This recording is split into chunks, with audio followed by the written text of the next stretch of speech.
Have you experienced the awesome power of the Panasonic Real 3DO system? Obviously. Presenting 3DO, the most advanced home gaming system in the universe. It's time to put away your toys. 3DO from Panasonic, Gold Star, and Creative Labs. A new low price and free games. Mind-blowing graphics of Panasonic Real 3DO. 3DO.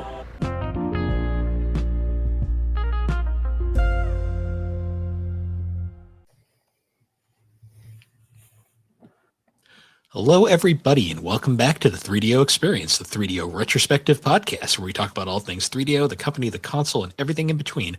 I am Bill, and this is Threk. How you doing, Threk? Bitch, I'm doing great. How are you, bitch? I don't even know what to say. I'm doing excellent. It is April, I think. I don't even remember. It is April. Yeah. I just went. I think last week did we have like a weird dream or something? I feel like we talked about something. I can't remember. I don't know. I remember spaghetti, so that's about it. I see. I remember toast. I don't know. Anyway, speaking of spaghetti, we have a returning guest, one of our favorite buds on the internet. We got Mike, or as you people probably know him as Quest64Official, but we'll call him Mike. Mike, how's Mike? Mike's good. How's Thrak? How's Bill? Spaghetti toast, all that stuff. Ooh, spaghetti on toast sounds good. Yeah. It's been a year. I'm not going to get into it. It's been a year. I'm over here like, oh my, this is the first year where it feels like things are looking up, and you're like, it's a year, I guess. Yeah, I'm on the Bill wavelength. 2026 has not been Mike's year. So, last year was not Thrak's year, so this year being better is an improvement. It's weird because it's technically better for me than last year, but it's still not good. It's just been. I mean, having a stable job is a nice thing. So that's true. That is a job I don't hate. I can't believe it. I just want to get through a week without hurting my hand. That's my new goal. In your line of work, that sounds nearly impossible. Yeah, but it's always like the dumbest things. Like today, like I dropped a piece of metal and it just landed on like my finger. So now that's swollen. And then I somehow sliced open my pinky. I don't know how that happened. So that's just my life. I don't even notice. You should just get like a cushy desk job. Your hands will be fine. As somebody who had a cushy desk job, let me tell you, you get big and fat, and then you decide that you want to carry mail instead to get healthy, and that's not a career trajectory I would suggest for people. So. I have the cushy office job, and it's like I'm already fat, so who cares? No. See, I chose a profession where everything I work with could potentially kill me, so that's always fun. Oh yeah. But it could be worse. We could be talking heads on the internet where everyone wants to kill us. Mm-hmm. Fair.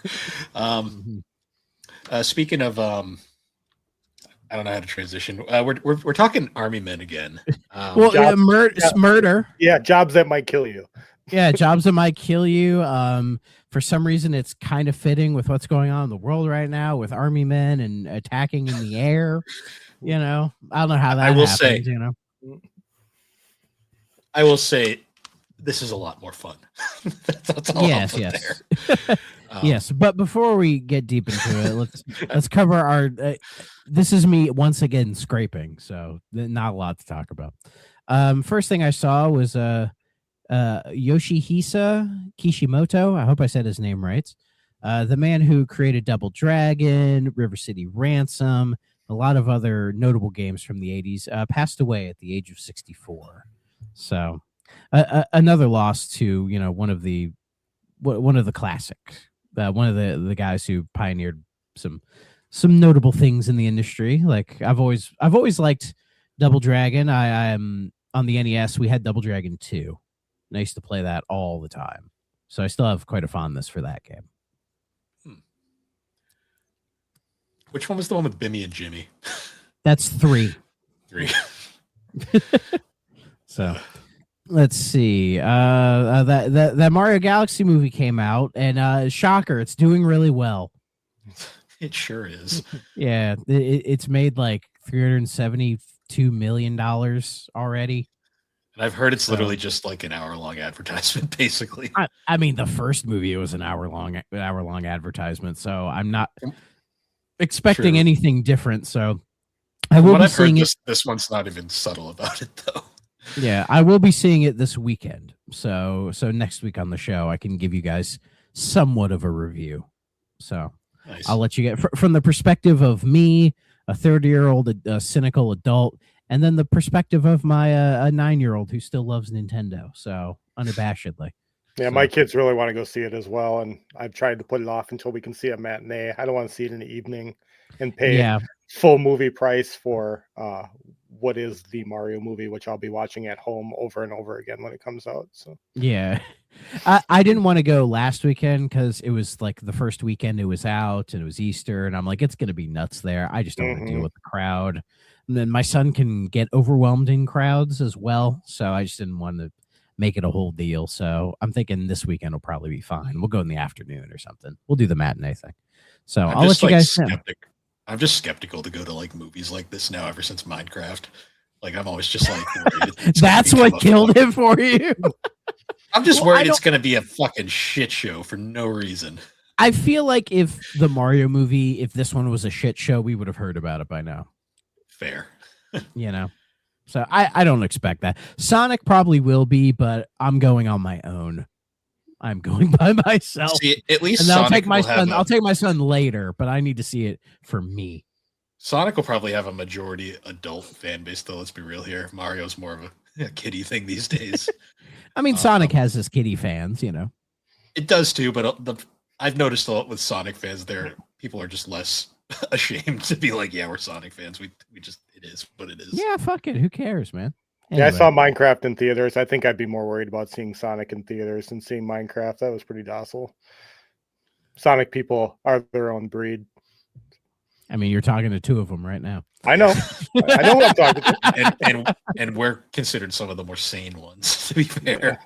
Oh, we are. Yeah. We're not as bad about some people. I still haven't gotten my Sonic shirt, but it's on the way. Let's see here.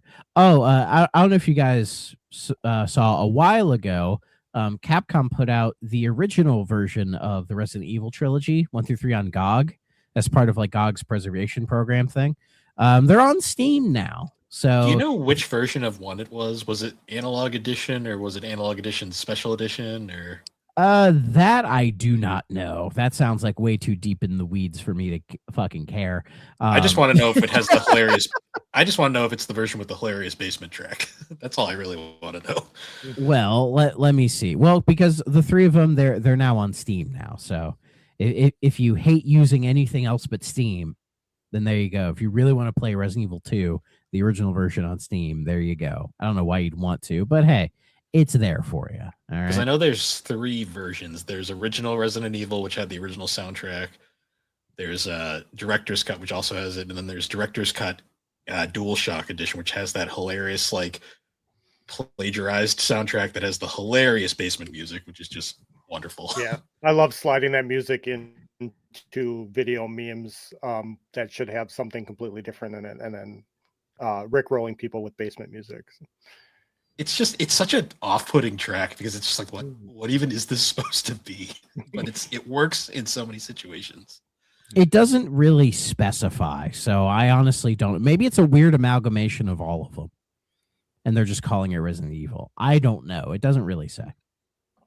But its release date on GOG, though, I guess this is the original PC version, is September 14th, 1997, which I believe is the original PC release.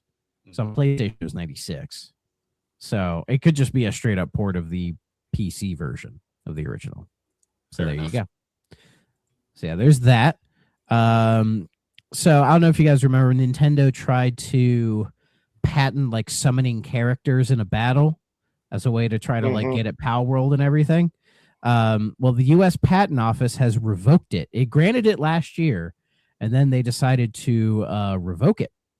Maybe they realized Nintendo didn't even fucking create that.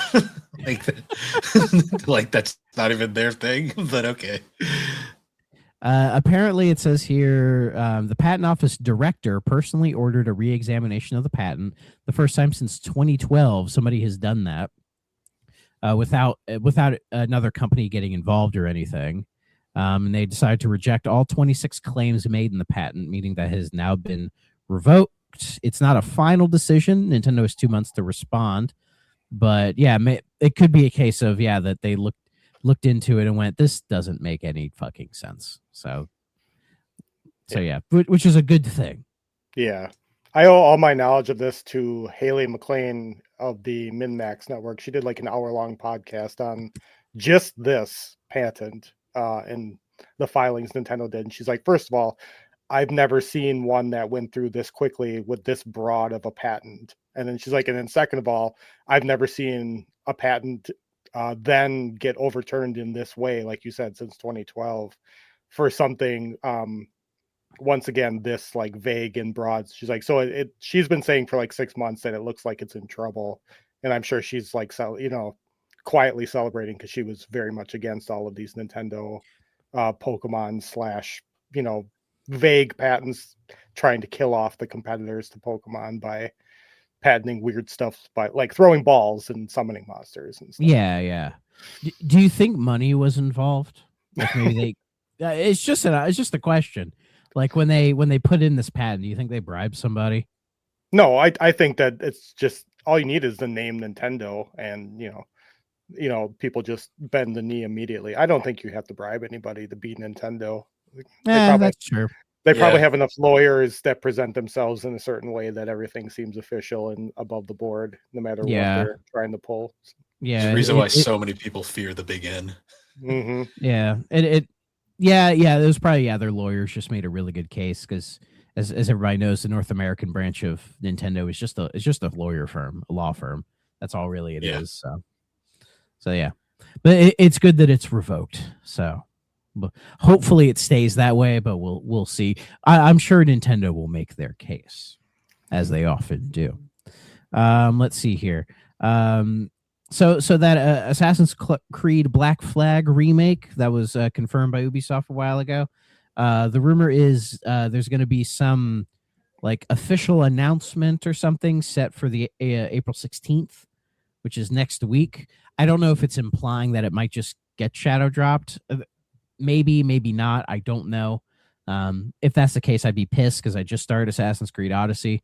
So like I already have a big one. Okay, don't give me another big one. But I'm excited for the Black Flag remake. Like seeing people talk about it online. There are things about, as much as I love Black Flag, there are things it could improve on, and I feel making that one of the RPG type Assassin's Creeds could actually in some ways benefit it, because then it could maybe have more emphasis on the pirate stuff, and downplay the assassins. I mean, it was kind of downplaying the assassin stuff in the original anyway, because those bits were kind of the weakest part of the game. So, well, most people, when they praised that game, they praised it on the fact that it was a really good pirate game and not a good Assassin's Creed game. Exactly. So, can't be any worse than Skull and Bones, right?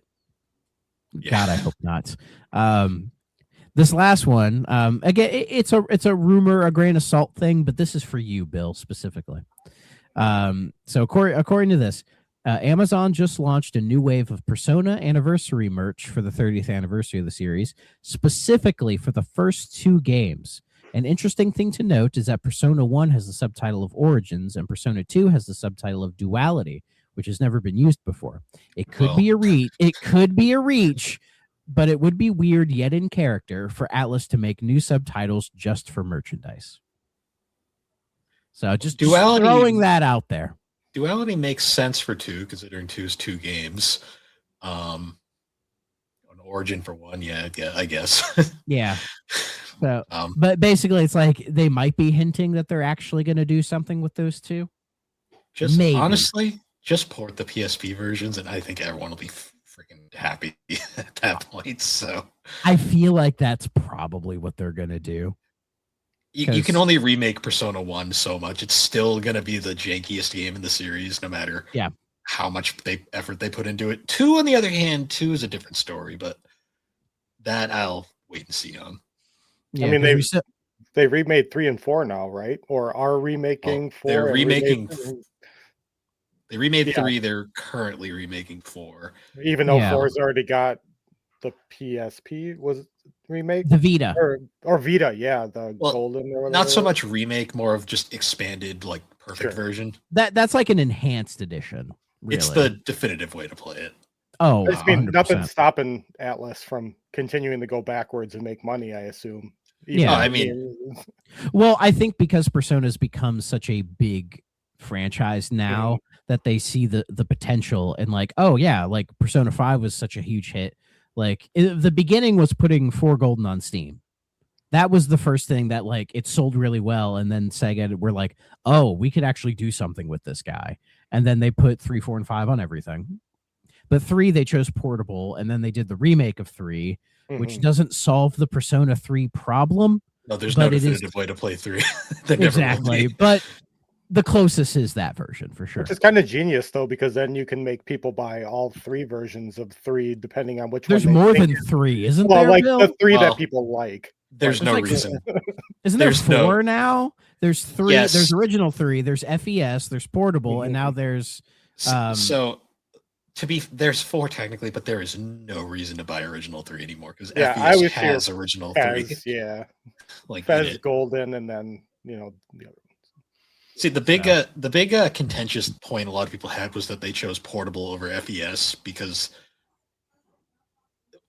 3's in that weird conundrum where it has 2 enhanced versions and they're both enhanced but also like lacking in like certain areas. So it's like one of those weird things. 4 just definitively has a best version, and then 5 definitively has a best version depending on who you ask. So yeah. Well, I think most people would say Golden and Royal are the better versions. there are some of people games. that prefer original 5 for whatever reason. I think it's because Royal doesn't add a ton like Golden did. Because doesn't if 5 it just adds what, 1 new character and New like characters, some bonus content, and an stuff. extra month or something. Like don't you get a Yeah. new month? Yeah.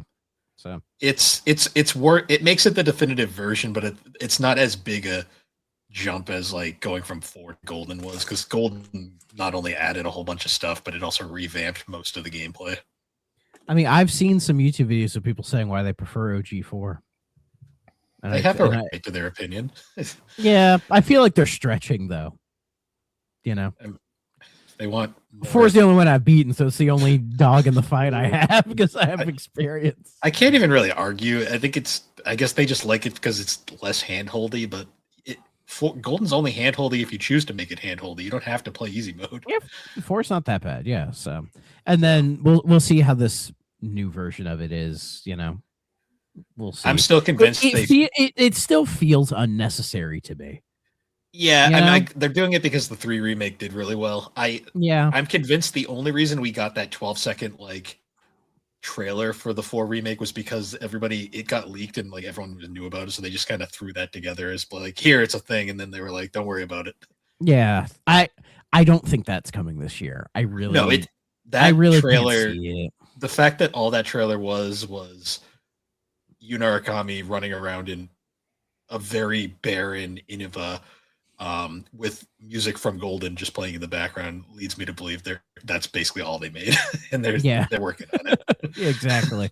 So I mean, we could see a deeper dive into it this year at like a showcase or something like that, but I believe we're more likely to see like Persona 6 first.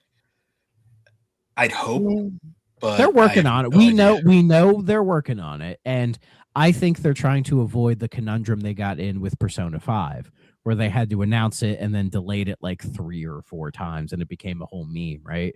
Well, like, it they're- started I thi- development I in think- like 09. So, Yeah, and they originally were like, "Oh, it's coming out fall 2014." It's like, oh, how funny. So I think with 6, instead of like doing that teaser shit, they're gonna wait until they're like they have their ducks in a row and they're ready to show us what they have. I think See, it's the- better, anyways, if they're like, "Okay, here it is. It's coming out this time. Have fun, kids." And then, See, I'm curious because they know because- as soon as they announce it, shit's gonna pop off. You know, yeah. they don't need to build up hype. The hype is already there. You know, they just have to break open the dam when they're ready to show it. So I'm just I curious. prefer waiting, because by the time we finally see it, no one's going to remember the wait. Yeah, I'm just curious about it just because of the fact that this is going to be the first one without the core team, because they all left to make Metaphor. So it we'll will be interesting. Yeah, for sure. As long as Shoji Meguro comes back to the soundtrack, that's all I care about. Yeah. See, I assumed 6 was just put on the back burner because they have a really, they have a penchant with pairing the game with a system that's hyped. You know, how many people bought PSP for 4 golden, and then how many people bought, a new system for 5 Royale, and now like, what are they doing with 6 if everybody is so Debbie Downer on the state of next gen, PS6, Xbox, whatever amalgamation that they're creating. And then, the Switch 2 is out, but I don't think you create a game to sell specifically on the Switch 2. Maybe. Yeah. Well, and I think 6 is going to be the first like multi-plat day one release, because they used to be Sony only, and then they've seen all the success they've had porting the games to everything. And also like Atlas has gotten real cozy with Xbox, because like when they showed off Metaphor, or even like Persona 3 Reload, that was all at Microsoft shows as well. Yeah.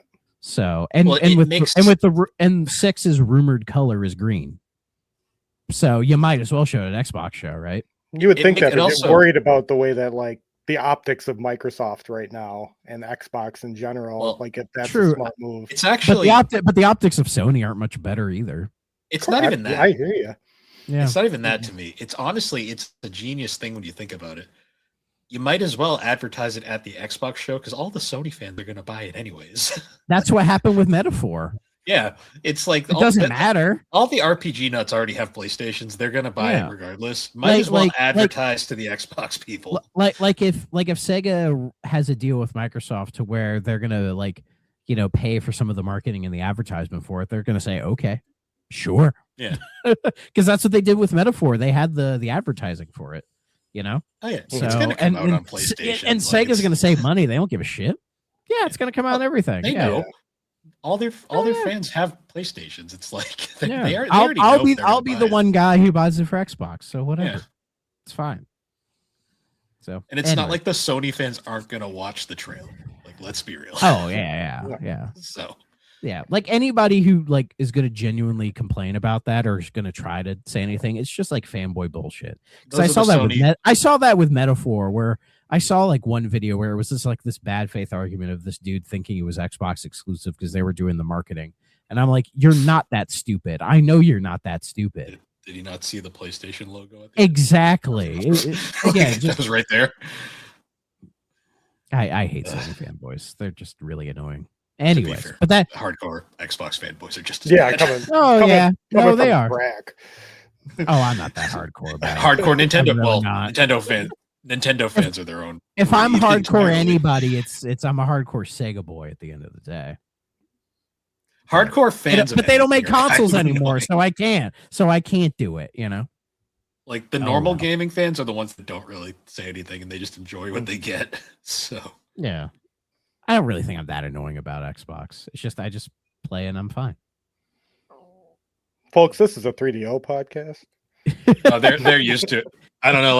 We might have confused some people last week, but people seem to like the news part. But that's all I had. So the only other thing I had was Nintendo Music app, our favorite app. Oh God. We didn't get a new game, but we did get 112 new tracks for Splatoon 3. So there's that, I guess. Oh. I like that music. Thank God. It is, but I'm like sitting here going like, why wasn't it there to begin with? We say that every week. Well, it wasn't this year already. We continue to just find that app very fascinating because it's like Nintendo. And I've found I don't really use it that much. I don't either, because most of that music is just on like YouTube Music anyway. So it's like, I mean, if I ever listen to it, it's usually like the Donkey Kong Country soundtracks.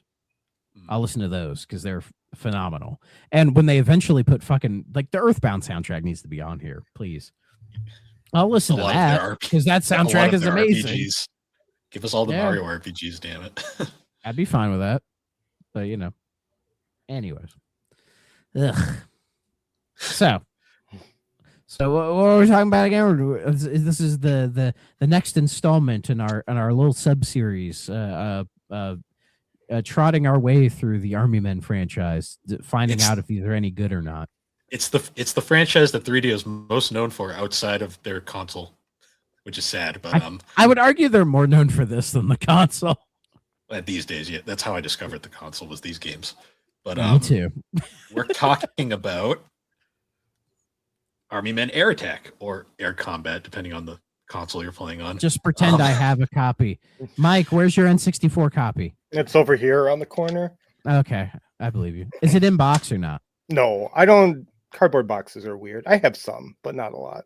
Okay, fair enough. I did try to find a copy of Air Combat on N64, but I could not find one for the life of me locally, and I didn't feel like ordering one.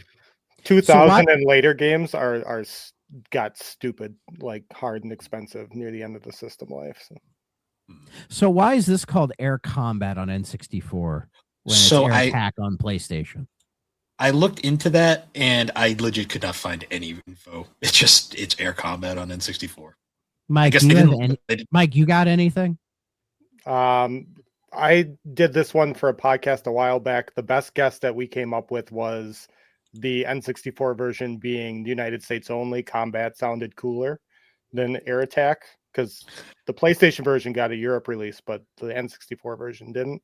So I also wonder. I like Air Attack more because alliteration. I like alliteration. I wonder. A part of me also wonders if it had something to do with like they didn't want to infringe on Air Combat, the first game in the Ace Combat series. Maybe it's a stretch, but you never know because they were both on PlayStation. I mean, it's about as much as a stretch as that army guy getting stretched on the grill on the cover, which is not a mission in the game. Nope, it's not. Which honestly was like disappointing. But they also reused that cover for the unrelated Army Men Air Tactics, which is a PC game. I guess we'll have to cover at some point. Oh, we will. We're doing this fully, but yeah. So I remember when we started doing this series, this little sub series of it. This is the one you've always praised, the one you've always been like, this is like the real good one, man. And the internet consensus was about the same. And I was putting off doing it because I'm like, guys, we don't really need to start the series with like the best one and then dealing with the rest of them, right? So I was trying to hold off, and then I was like, fuck it, let's bite the bullet and do it. And I wasn't sure if it was actually going to be as good as you were saying, just being skeptical because, these Army Men games have not really been that good in the grand scheme of things, right? You can say that, that's for sure. But I gotta say, I'm showing myself as a novice of your catalog currently, but how many of so there's like 7 Army Men game released just in 2000? Just in 2000. Yeah, let me. This is our ninth. This is our 9th Army Men game we've covered. I just wanted to know how far we've got in the series here. Not even halfway. Let me bring up the chart right now. I have the release chart right here. 98 had one game with the original Army Men. 1999, the year this game came out for PlayStation anyways, we had 5 Army Men games throughout 99. We had Army Men 2, 3D, Sarge's Heroes, Toys in Space, and then Air Attack. In 2000, we had 5 games as well. In 2001, we had 6 games. 2002 only had 2. And then 3DO shit the bed. And then after that, it's just it's basically there was like maybe a handful after that. Yeah. But in the span of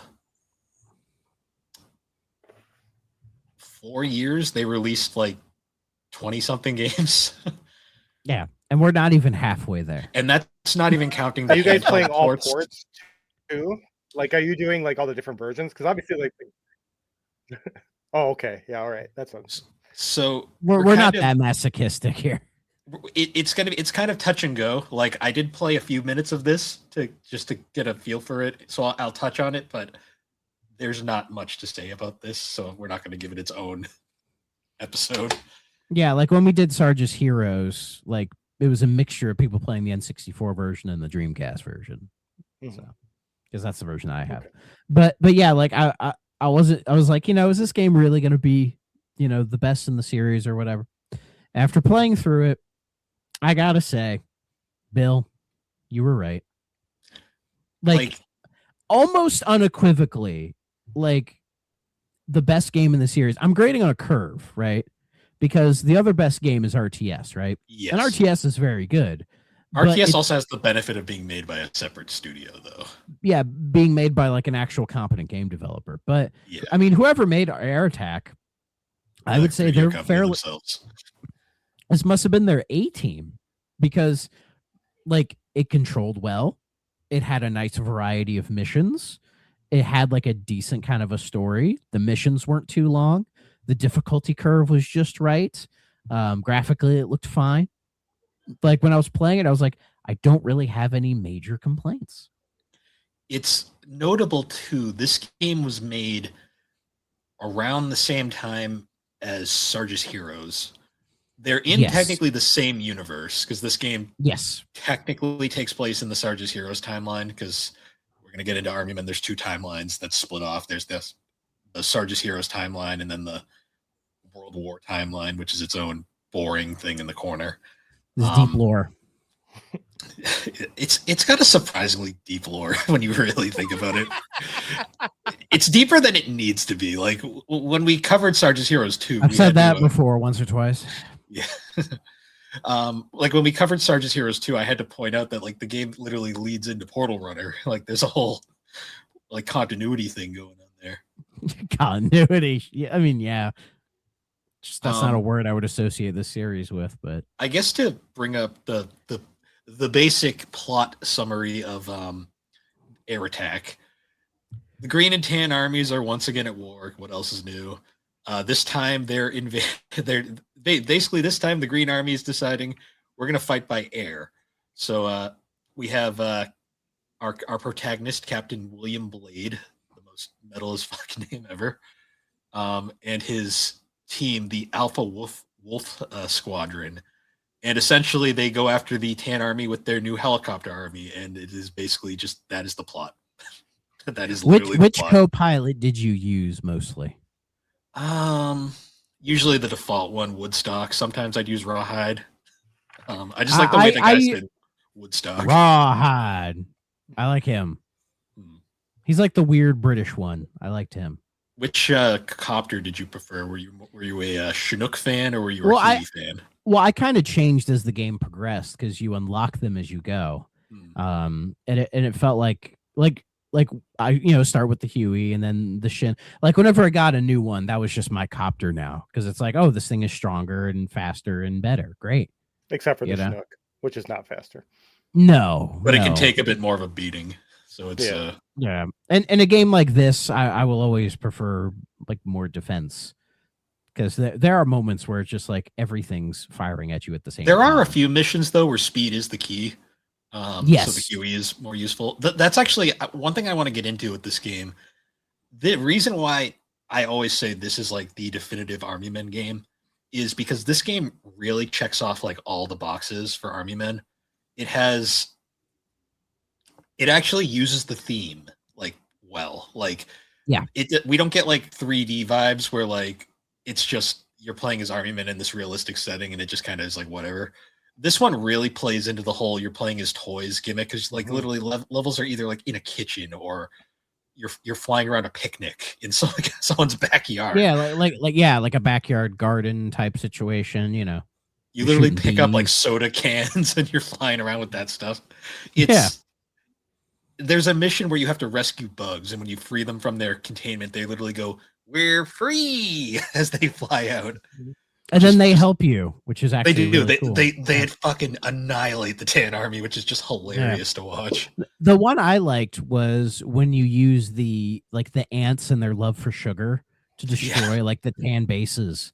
Like that was like neat. Like I was surprised by the mission variety and the certain things that the game wants you to do. It isn't just like fly over here and blow this thing up, or go rescue this guy. There's other elements to it, and like taking advantage of mixing between the real and the plastic world. Like it was handled well, I'd say. It's also like super competent, like from a design standpoint. Like the game doesn't do like Sarge's Heroes is a game that, well, flawed. I do kind of like a bit more than I expected I would. Air Attack, on the other hand, like Air Attack knows exactly what kind of game it is. It doesn't try to be any more than that, but it also like consistently stays at the same pace like the entire game. Yeah. Which is, I think, one of its biggest strengths. For sure.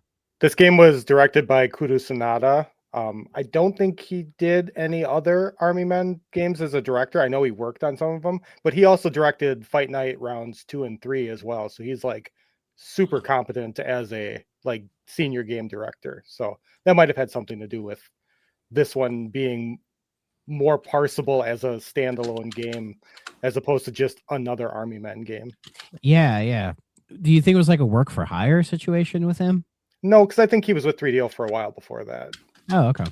He just moved on and saw what he wanted to do after that, I imagine. He was like, "Oh, I got to make 20 more of these in 2 weeks. I don't think I can do that, guys." He's like, I played Jungle Strike and I played Desert Strike. Now I did the Army Man Strike. Now I can go do something else. So. I mean, yeah, like that's like the direct comparison people made with this was the Strike series from EA, and yeah, there probably is a connection there. I mean, these aren't as like complex as the Strikes here. I don't know if complex like is the right word, but Strike is more like a sandbox and this is like level based, but still, yeah, good helicopter game is what when people think of Strike, I guess. Yeah, like a genre that doesn't exist anymore. People don't make helicopter games. They don't, and it's sad. Yeah, I think they just fell out of fashion in like the PS2 era because there's a couple from that one. Like if you guys remember Fireblade, there was that one, but that's like the last one I can think of, and they just vanished. Maybe it's just people weren't that interested in it, or I think it's a case of like when like human combat got a lot better to make in games, like like Gears of War or something like that. That more vehicle oriented combat games just kind of fell by the wayside because people thought about what happened with Twisted Metal, like the car combat went away, and it's like, well, like first person shooters got a lot better. And I think people more wanted to play a game where you're playing as a human and not a vehicle. So that's kind of why they disappeared, because the audience just kind of dried up and moved on to play on a Siphon Filter or Killzone or whatever. But why did snowboarding games go away, Thrak? Because people are fucking stupid. I don't know. Okay. It's weird. I mean, do you trust modern EA to make SSX? No. I mean, I would have loved if Nintendo made another 1080 game. I like the GameCube one. Cool Borders. Sure. I loved Cool Borders. It was a thing. It's weird how the snowboarding game died, but skateboarding games have kind of lived on. I think just skateboarding had a bigger audience.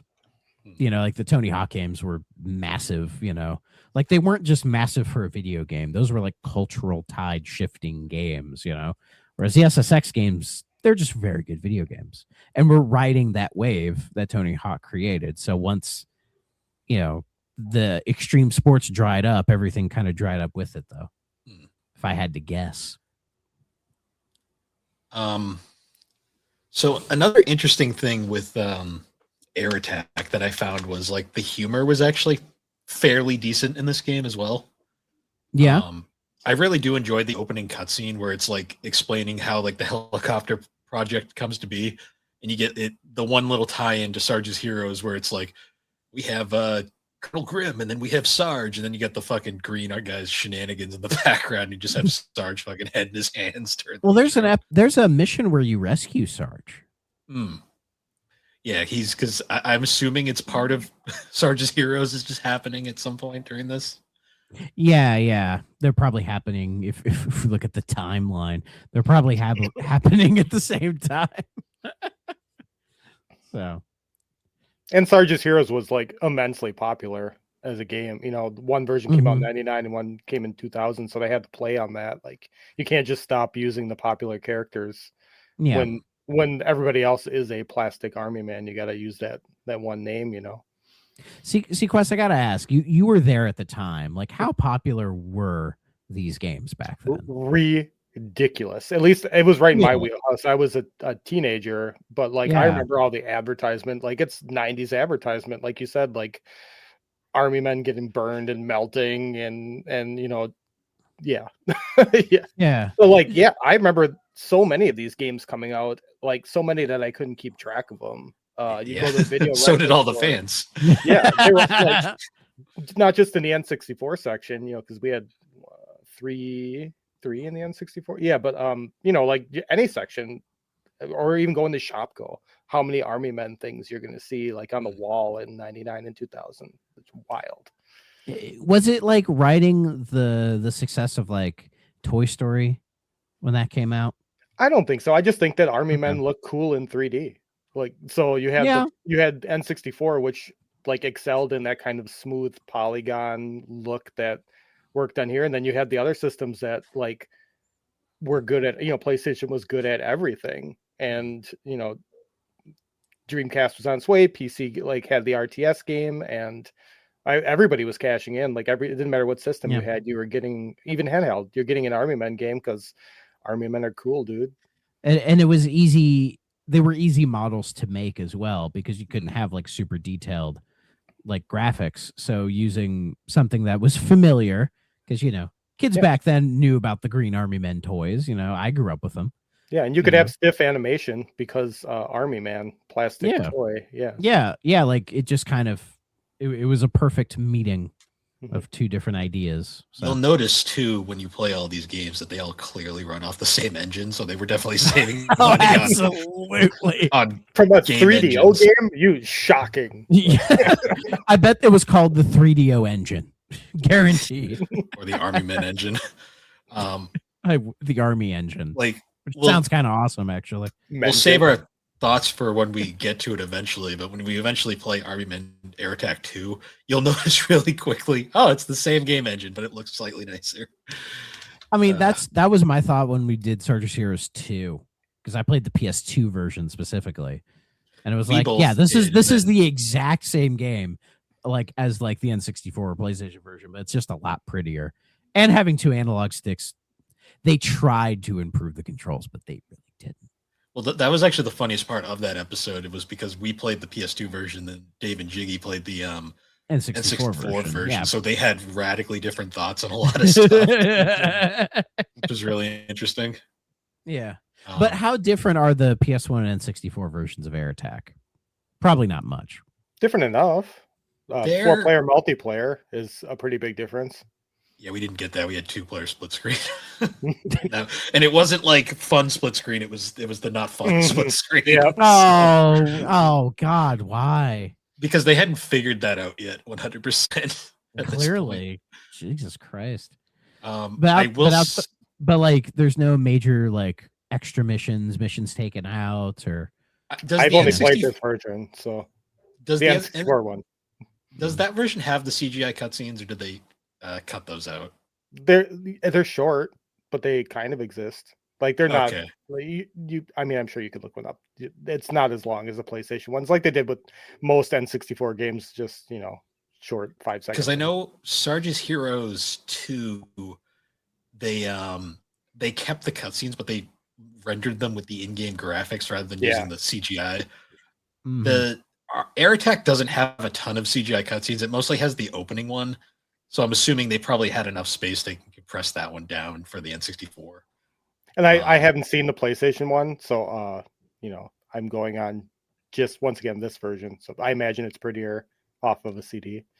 So. Yeah, most likely. How are the voice clips in the N64 version? Is there a ton of them, or is it? There's enough. This is one of the. I wouldn't say it's like the best sounding N64 game or even like on the top end, but it's like completely competent between the so a problem that the Nintendo 64 has a lot is when you run too many tracks, so music, voice, in-game sounds, it like actively affects the frame rates of games because it's all off cart.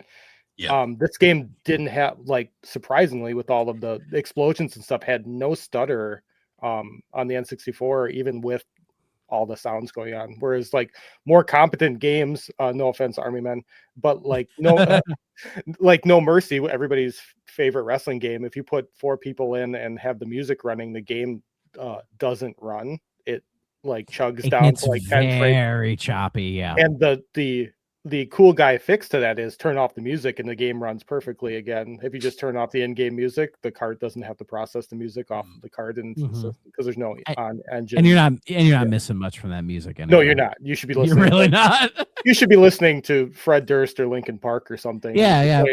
Put on your like WWF Volume 3 in the background. Yeah, exactly.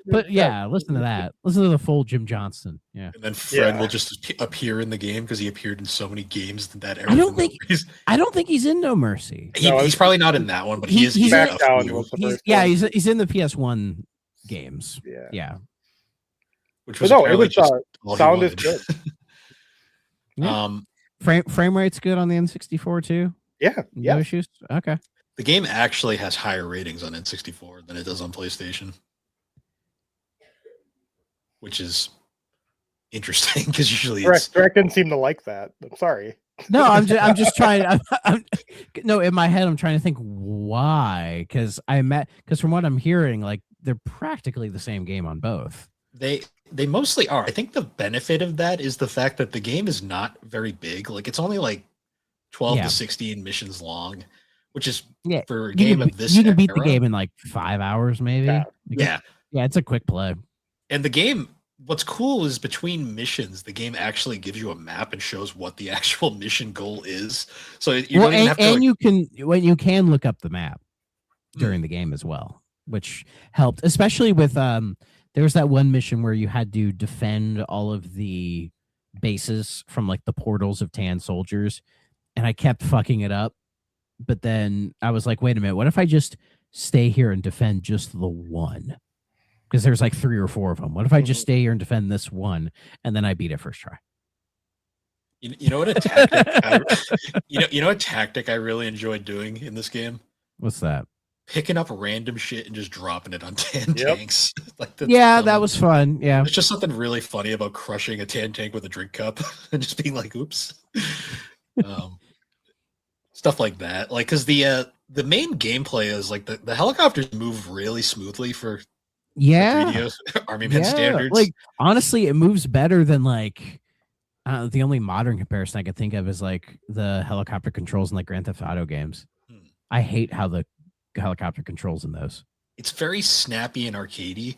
And the main gimmick is you have your weapons, but then you also have like a little tow line that you can drop down and pick up stuff.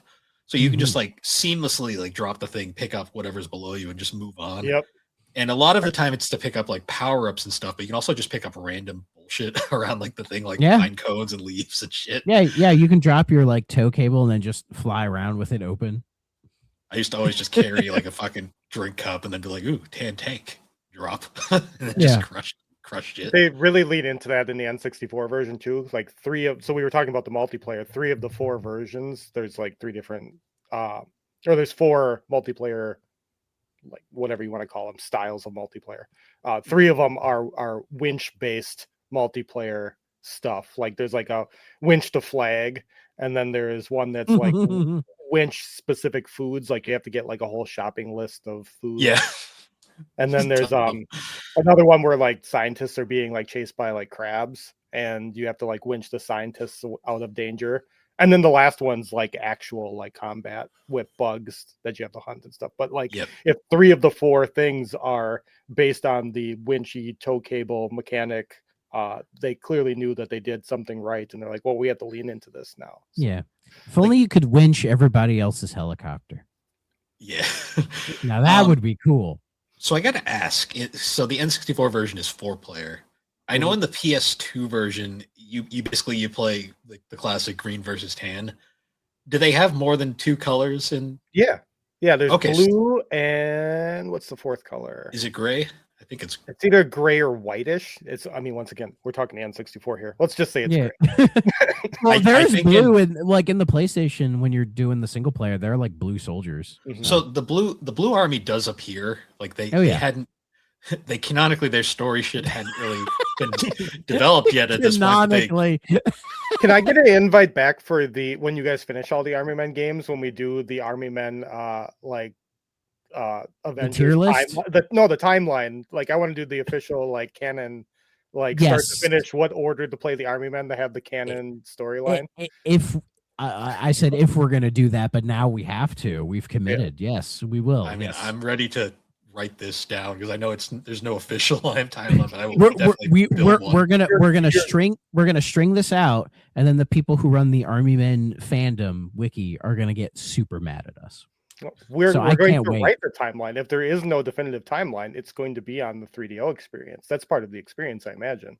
Oh yeah, absolutely. My brain is already like processing like, how am I gonna break this down? Because like we'll figure it out. We have to play all these games first. Yeah, you know? I mean, and So. we're already taking the arguably best one, although some people argue two's better. We'll get there. We'll see. I mean, there's also Portal Runner out there, which is probably the best one. Right. I want to play Portal Runner just because of the meme and the fact that we got David Jiggy back for that one. Yeah. We'll cover that later. But yeah, again, I was like genuinely surprised. Like this game is not it's no like amazing masterpiece or anything, but it doesn't really have to be. Like for Army Men standards, it's a masterpiece. Like the best an Army Men game can be is a fun 7. And this game is a fun 7. I think it borders on an 8 at times too. Like there are points where it has moments, but there are a couple missions later on, like some of like the design and stuff got a little annoying. Like I think it was one of the last missions where it's just I just kept dying over and over again.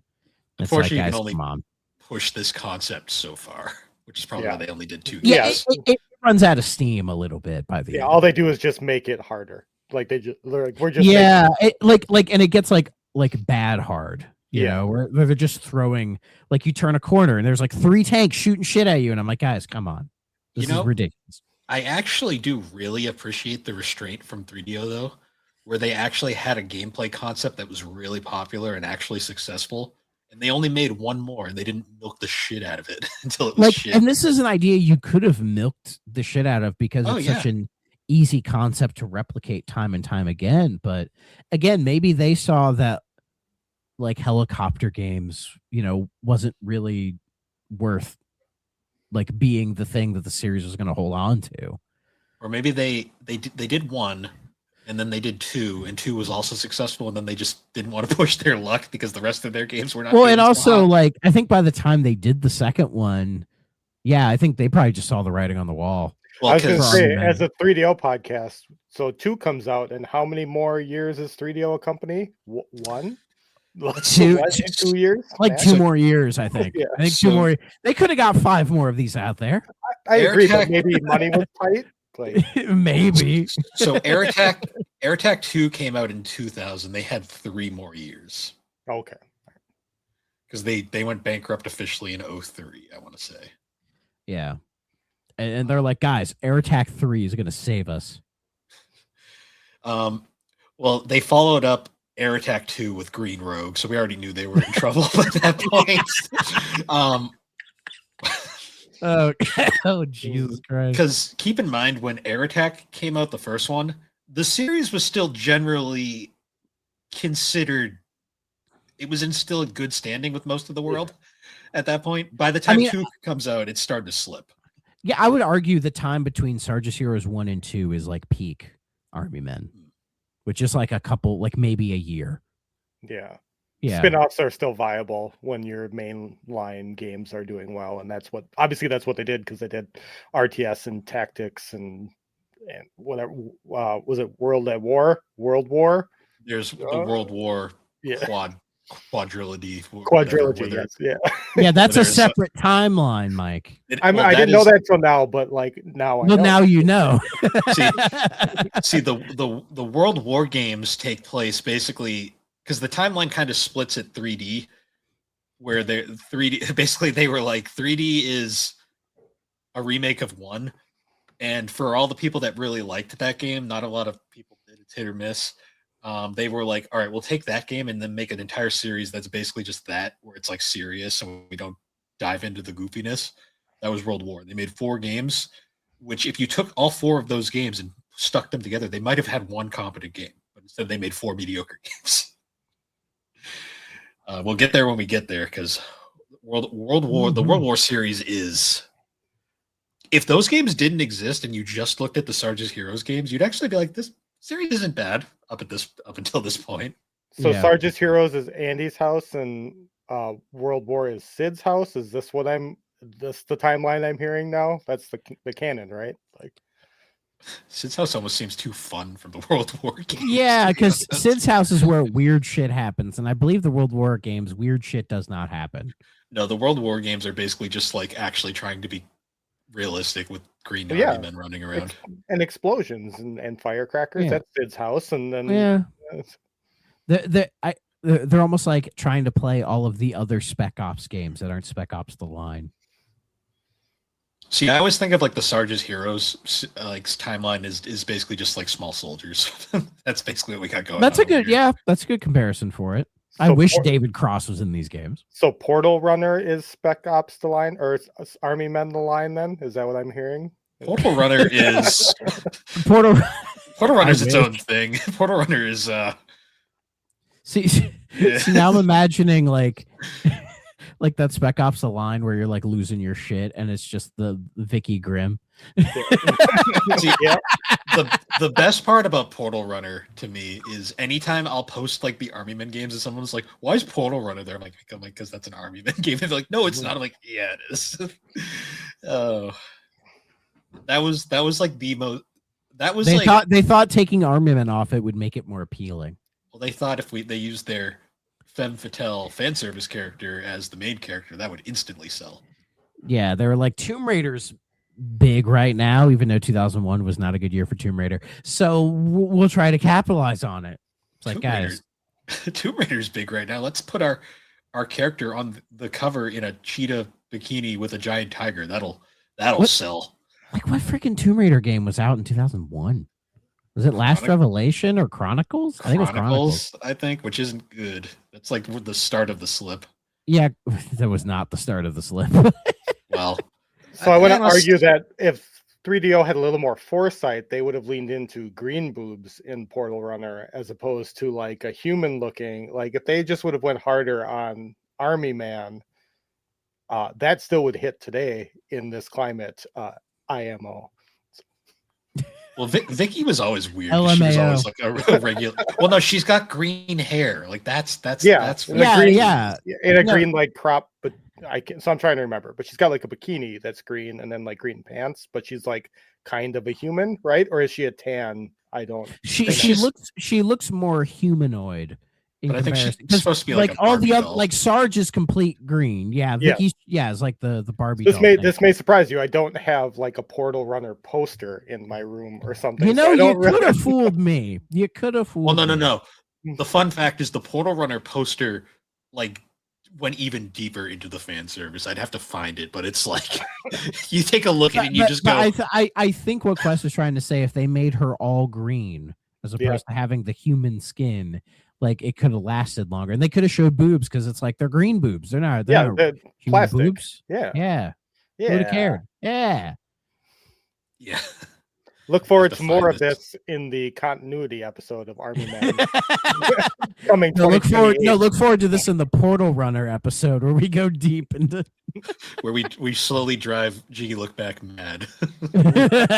I can't wait. That might be our Christmas episode. It's gonna be something. Oh yeah, so the advertisement for Portal Runner was literally like Vicky like naked, covering herself like this, looking shocked, and I'm just like, yeah, that's the era, mid 2000s for you, the early 2000s. So this is post 9/11 advertising right here. And the best part is I can't find an actual like still of it, but I can find some guy on eBay selling a framed version of it. How much? It can't be that much. Usually those are like $50. I might actually buy this. That's too much. That's less than I was expecting. If you pay it's from Germany. Never mind. I'm not importing that. It'll be like $70. I can't do that. So I was gonna say, if you actually had bought that, you'd better frame it behind you. Oh, it would be in the background if I did. I would find a place for it. Just hide it behind your anime weeb girl figures, and it'll just blend right in. Oh, I'd find a spot. Your bed doesn't count. I keep that shit down here. That's down in the basement or the game room. You sleep in the basement? There's a futon over there. He might be now. I was hoping there was a race car bed. No. Those fucking things are expensive, man. Mike sleeps in a bed with his wife. In my big bed. Oh god. I did want to touch on the Game Boy Color port of this port. Demake, if you will. It's the same game essentially, only it's isometric and it's kind of janky, but gameplay Does it play wise, more like the Strike series? Kinda. I got like Nuclear Strike vibes, but like not like good, like very mediocre. Like okay, so like if I compare it to say Desert Strike on the Game Gear, is that a fair comparison? Similar, but they don't really play the same. At all. It's like you had me on for Battle Tanks 1, correct? And Yes. it's the same. It's like the mold they used for Battle Tanks first Battle Tanks GBC. Like it's Gotcha. like a lot of the same like perspective. They like made the same game, same sort of missions, same sort of story, just like a different perspective and less to do. It's still like I didn't think it was terrible, the GBC version. But would you say the GBC version of Battle Tanks is better? Because I really liked that version. I also like that, but I just think that's like an exceptional version of a console game. It's better. It's better than this, but that's not saying that's not negative towards this game at all. Fair enough. It's kind of a case where like if you have both, you're playing this. Like there's no reason to play this. But if you just had this, you'd be happy. Yeah, it's fine. Like it's not bad at all.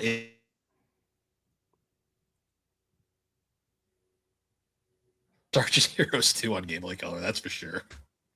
Oh yeah, that was pretty bad. I'm trying to think what I'm trying to think of the other. Well, I mean, there's Portal Runner, which is like Castlevania. We'll save that for later because there's way too much to unpack with that damn game. Yeah, and there's like a handful of like GBA only Army Men games. We've covered one of them already, and it was a game, all right. That's all I got. Yeah. So looking at reception for Air Attack a little bit, the game has sky high praise.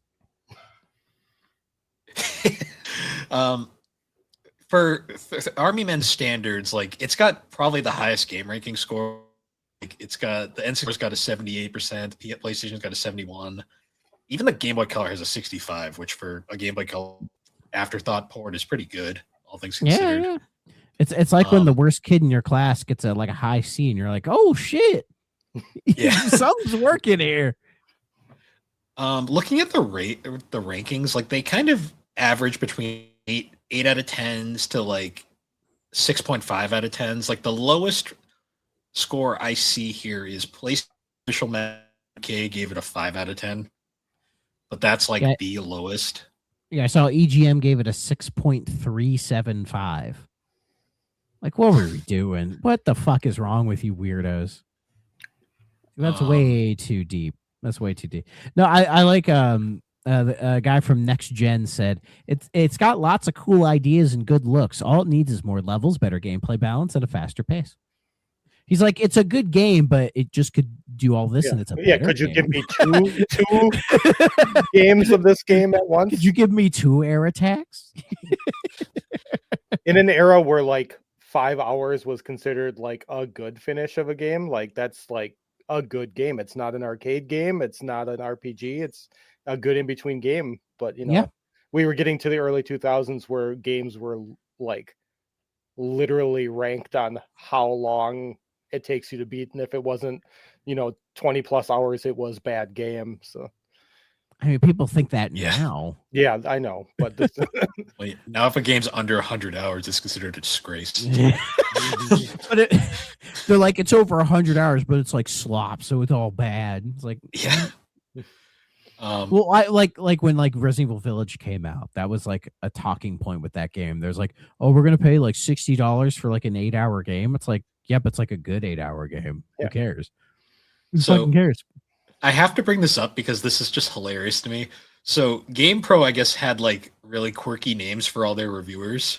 Mhm. According to this, we have Four-Eyed Dragon of GamePro said the PlayStation version in one review. Cadets new to the squad may enjoy Air Attack's simple gung-ho gameplay, which lacks any heavy strategizing. But for generals who expect more bang for your buck, Army Men Air Attack is a war that should be first fought at local rental store. Scary Larry said, To be fair, I think if you did rent this game over the weekend back in the day, you would have beat it and been fine. yes. And happy probably. Like that's Oh, yeah. 5 Yeah. hours. Awesome. Yeah, And then- yeah. And you're like, I ran a game that wasn't shit. Holy crap. Mhm. Then what makes me laugh is, and then the next reviewer from GamePro, Scary Larry, said that the same console version was He wasn't really scary unless he was at the bar. yeah. You know, he's the kind of guy that women do this to their drinks when he's around. Also, all of their reviews are like making art like military puns the whole time because Scary Larry said that the same console version was just like the Army Reserves, good for a weekend, but a little boring in the long run. Sorry. Okay. Sorry. And then my I wanna favorite one. fucking die. Then my favorite one is Vicious Sid. Said the N60 Well, Sid, yeah, we brought up Sid earlier. said that That the kid would write video game reviews when he got older. yeah. You He said know the this is a WWF play on Sid Vicious, Thrak. You know better than this. Yeah, I know. I'm psychotic. I'm sorry. They said the N64 version in one review, although mundane campaign missions and slowdown nearly clips the bird's wings, there wasn't really any slowdown. There was no sure. slowdown. Like Sure. Yeah, yeah. We have official N64 down here. Okay. The hilarious multiplayer games make air combat a worthy weekend rental. It seemed to be like the general consensus was this was a great rental like game. Oh yeah. And it seems like the general consensus from most people was it's a fun game, but it's only fun for so long, kind of thing. Which Yeah, and he brings up the Strike series. You know, he's like, if you're a fan of this, you should definitely play this one. And I think that's fair. But like, yeah, if you're comparing this to like, as you'd said earlier, like Ace Combat, like, no offense, Ace Combat fucking stomps us in the ground. But but that's also like a different style of like air combat kind of a game. Like that's going for something completely different. This is my childhood copy. I've had this game since I was a kid. This game's partially. This game's the reason why I'm a 3DO fan, because I was always intrigued by that logo in the corner as a child. Is that case still in good shape? Is that hinge broken? No, it's been recased. My original case was not in great shape. Okay, because I was going to be impressed if Childhood U didn't destroy that CD jewel case. No, the Those insert things are disc. flimsy. Like they were more durable back then than they are now, but those two things are so fucking flimsy. Yeah, like the internal stuff, it's all original, but the case itself has been replaced because, not in great shape. I also love that you go to Goodwill and siphon a CD. I also love that we have two advertisements for other 3DO games, which we have covered on the podcast. Yes, we have. Both in the corner are like another great game from 3DO. It's like, please buy our games. We're in trouble. I mean, Heroes of Might and Magic was fine. I wouldn't call it. And Sergeant's Heroes was also fine. I would say they're both probably great games by 3DO standards. Yeah. That's all I'll say. Let's just say this was probably the highest they would ever get because it's literally and figuratively. Yeah, like Air Attack 2, we'll talk about that one. That one I remember liking, but I don't have the same childhood nostalgia for this one that I do with that one. I mean, if it plays just the same as that game, it's like, yeah, it'll be good. Yeah, it's one of those things where it's like the series is in for a very slippery slope from here on. 3DO themselves is kind of in for a slippery slope going. As if we're not already in the dirge. Yeah, I know. Right? Well, I mean, they already had to give up on their entire concept of a console because it failed, and then they struggled along. This is like This is like the sprinkles in the shit covered sandwich. It's like, well, at least there's some sprinkles on it. Yeah, it's honestly amazing they lasted from like 97 to 2003 as just a developer of games. Yeah. But I'm sure Mike thinks it's amazing he survived 97 to 2003. That's true. I didn't think I was going to survive till 40, and it was because of 1998. So Banjo-Kazooie wrecked you, dude. yeah. I know I was devastated because I was waiting for a Mad Dog McCree style Army Man game, and we never got one from 3DO. So. That would have been the best thing ever. not even a crime patrol. Emotionally, I've never recovered. So that's why I am the way I am today. See, now I'm sad because that idea is now in my head, and it's like, that really should exist. Maybe we should make it. Just see Sarge pop up on screen, be like, "Say no to drugs," and just blows up a tan army. See, now we need to procure funds so that we can make this independent game and put it out there. Look, I show up on the show for things like big ideas, like a full continuity timeline, a Mad Dog McCree Army Man game. I'm not here for proper reviews or critical stuff. He didn't even take off his hood for this. No, I didn't. I told you it was chilly today. Yeah, that's Wisconsin. It's chilly all the time. Mm-hmm. It's winter 9 months out of the year. Except for when I go to Elkhart Lake and it's fucking like 100 degrees Yeah, for no reason. No shade. Yep. Yeah. No shade. Great IndyCar race, though. But yeah, I think it's fair to say that in my Army Men ranking, this is easily number one. No offense to RTS, but this just completely tops it. It was more fun and was just a really solid experience that I had a good time with. And you know, if I had to replay an Army Man game, it would be this one. See, that was the thing. And I wouldn't complain about it.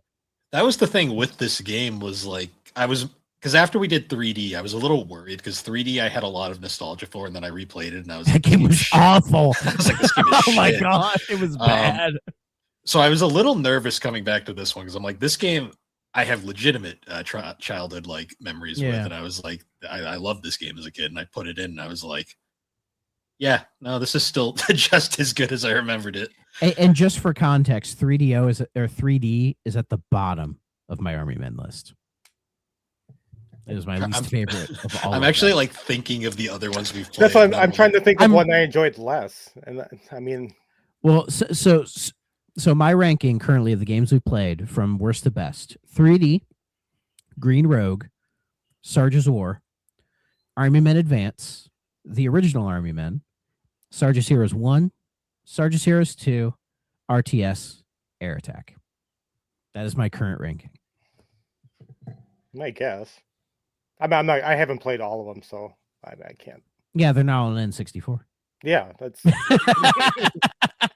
You've only played the N64. I've only played the good ones. Yeah. I've only played the good ones like Sarge's Heroes and Sarge's both Heroes it's 2. Sarge's Heroes 1 and 2 and Air Attack. And so Air Attack, honestly, yeah. that's a good sample. That's kind of the peak right there. I've played RTS as well. I had that on. Yeah, I've played Air on Attack. PC. I play on GameCube as well. So. So I guess for must play, okay, stay away. This is an easy must play for me. Must play from me. Same for me, but only because I'm here championing the N64 version, which is the must play of the versions of this game. So. Honestly, I don't think you The can real go wrong. Sony hater is down here. I mean, it's a good game regardless, so that's all that matters. That's yeah. I think you're good with whatever version. But if you have friends and beers, the multiplayer on this, lots of fun. Yeah, me and Alex used to play the 2-player on the PlayStation all the time back in the day, even though she would forget which screen she was on half the time. Well, Mike, we'll come over and we'll do some 4-player. Well, if you come over, it's customary. It was just my birthday. Our birthday game is Pokemon Snap, and then we have a whole 2-page Pokemon Snap drinking game. So before we even get to Army Men, you have to endure at least 2 hours of the Pokemon Snap drinking game first, which makes every other game more fun afterwards. So, I'll do it for you. I wouldn't do it for anybody else. perfect. I mean, as long as it's the original Snap and not It new is. Snap. Hey, Okay. I forgot about New Snap. Was that not good?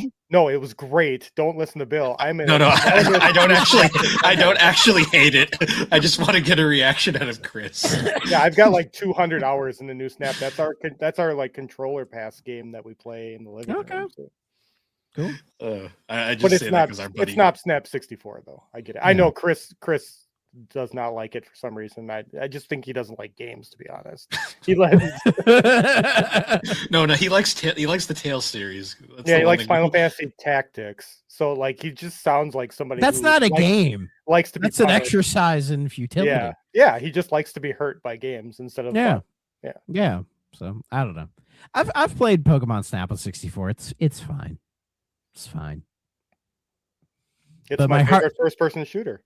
Yeah, I can't agree with that. I didn't say it's Thrax first-person shooter. No. I would prefer Modern Warfare on the N64.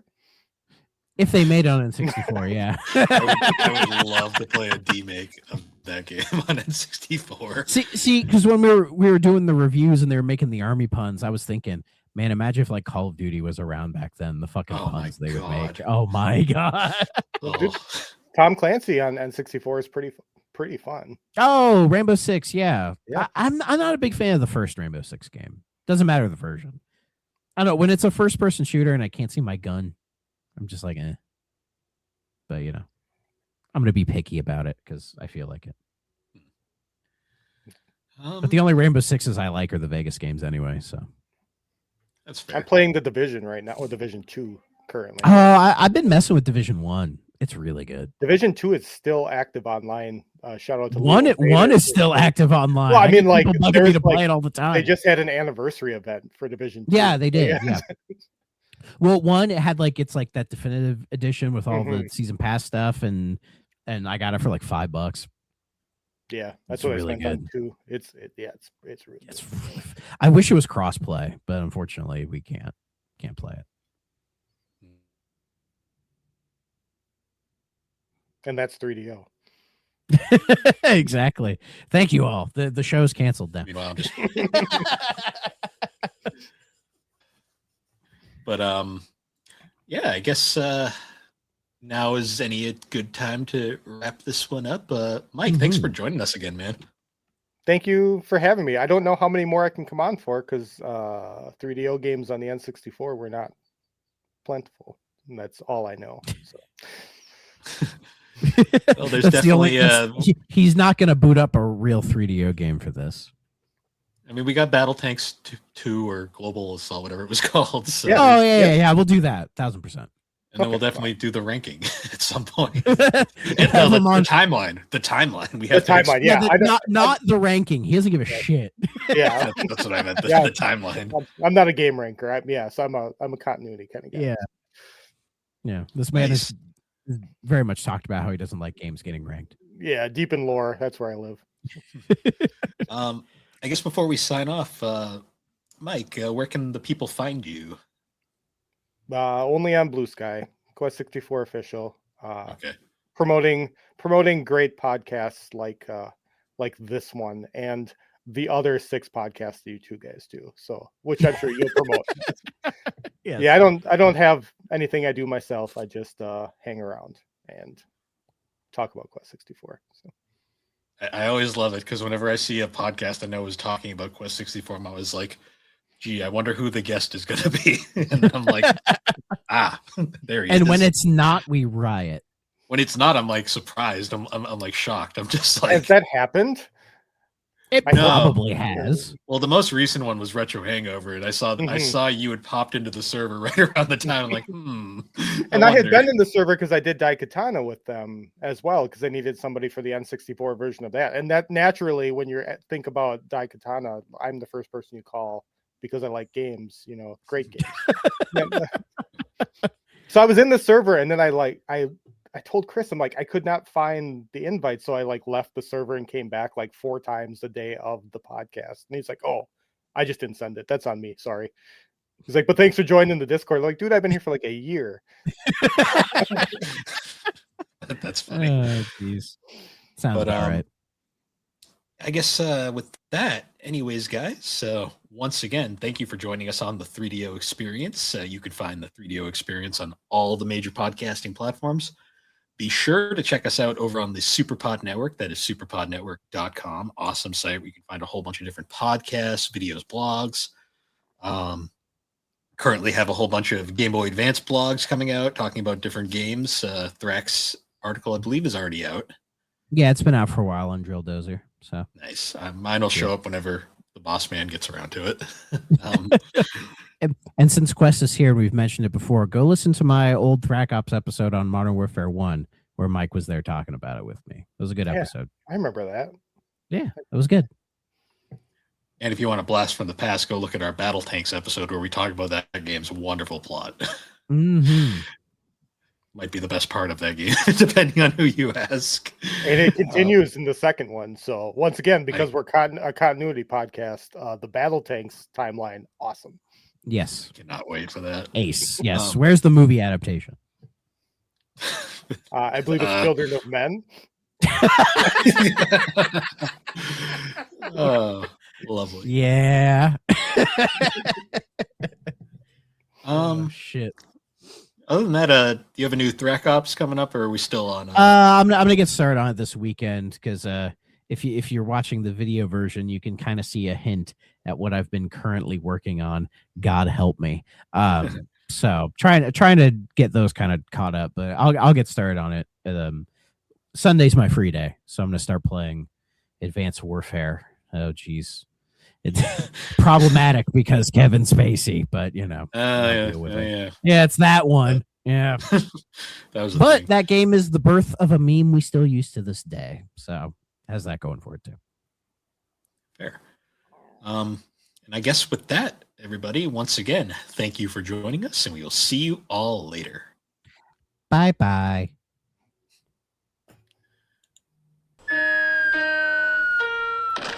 If you're not playing on a 3DO system,